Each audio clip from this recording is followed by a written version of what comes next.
Hello बच्चों, let's read the question. And the question says a hydrogen-like atom, atomic number Z, is in a higher excited state of quantum number n. This excited atom can we make a transition to the first excited state by succe- successfully emitting two photons of energies 10.20 electron volt and 17 electron volt respectively. Alternatively, the atom from the same excited state can make a transition to the second excited state by successively emitting two photons of energies 4.25 electron volt and 5.95 electron volt respectively. Determine the value of N and Z. Ionization energy of hydrogen atom is 13.6 electron volt. तो basically इस question को solve करने के लिए जो हम लोग का की कॉन्सेप्ट होगा वो होगा कि पहले की कॉन्सेप्ट जो इस क्वेश्चन को सॉल्व करने के लिए की concepts to solve this question है। पहला कि हम लोग जानते हैं delta E is equal to हो जाता है 13.6 जेड स्क्वायर 1/n2 -1/n1। इसको या तो ऐसे भी लिख सकते हैं कि 1/n1 -1/n। ठीक, मतलब कि उसका हाईएस्ट एक्साइटेड स्टेट है उससे n1 में अपने लोअर एक्साइटेड स्टेट में आ रहा है तो चेंज इन एनर्जी इस फॉर्मूले से निकाल लेंगे। अब अगर हम लोग बस इसी कॉन्सेप्ट पे ये क्वेश्चन सॉल्व हो जाएगा। चलिए अब इस क्वेश्चन को सॉल्व करते हैं। तो अगर हम लोग देखें तो फर्स्ट के हिसाब से कि वो फर्स्ट एक्साइटेड स्टेट में आ जा रहा, मतलब कि उसका एनर्जी अगर En था nth एक्साइटेड स्टेट में माइनस फर्स्ट एक्साइटेड स्टेट में आया मतलब उसका E2 हो गया, तो इज इक्वल टू क्या हो जा रहा है, उसका जो एनर्जी एमिट हो रहा है वो हो जा रहा है 10.2 प्लस 17 इलेक्ट्रॉन वोल्ट।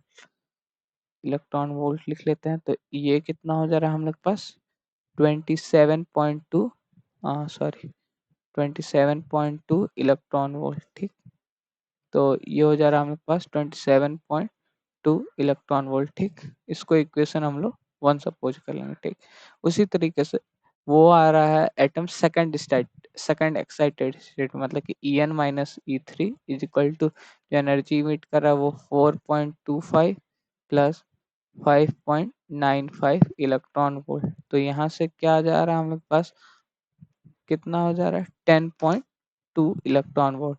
ठीक, ये हो जा रहा है हम लोग का इक्वेशन 2। ठीक, अब अगर देखें हम लोग अगर हम लोग बाई ऐसा करते हैं हम लोग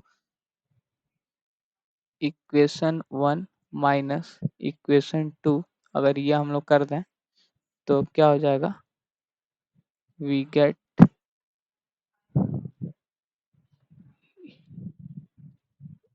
1 माइनस 2 कर रहे हैं मतलब कि एन से एन कट जाएगा तो ये हो जाएगा E3 minus E2 is equal to क्या हो जाएगा, ये हो जाएगा 17 इलेक्ट्रॉन वोल्ट। ठीक, अगर हम लोग इसको अच्छे से लिख लें मतलब कि अगर चेंज इन एनर्जी में लिखें हम लोग मतलब कि E3 माइनस E2 इस फॉर्मूले से तो हम लोग क्या हो जाएगा जेड स्क्वायर 13.6 और ब्रैकेट में 1/4 मतलब कि 2 का स्क्वायर 4 ऐसे ही लिख लेते हैं 1/2 square 1/2 square minus 1/3 square is equal to 17 electron volt. 17 ये हाँ हमने यहाँ पे गलती कर दिया, ये जो डेल्टा ई है वो होता है 1/n1 square minus 1/n square होता है। ठीक, तो अब फिर नेक्स्ट स्लाइड चलते हैं। तो ये हो गया, अब इसको फर्दर अगर सॉल्व करें तो ये हो जाएगा जेड स्क्वायर 13.6 13.6 और 1/4 माइनस 1/9 इज इक्वल टू 17। ठीक, अगर यहाँ से सॉल्व करें तो ये हो जाएगा जेड स्क्वायर 13.6, ये हो जाएगा इसको सॉल्व करें तो ये आ जाएगा 5/36 इज इक्वल टू 17। ठीक, अब इसको अगर फर्दर सॉल्व करें तो यहाँ से Z square is equal to 9 आ जा रहा है, इसका मतलब जेड इज इक्वल टू 3 आ गया। हम लोग को जेड की वैल्यू सॉल्व करनी थी, जेड आ गया। अब हम लोग को क्या करना है, हम लोग को एन की भी वैल्यू निकालनी। अब किसी भी दोनों में से किसी भी एक इक्वेशन में हम लोग क्या करेंगे, भर देंगे। तो लिख लेते हैं ऐसे, फ्रॉम इक्वेशन वन में हम लोग क्या लिख सकते हैं,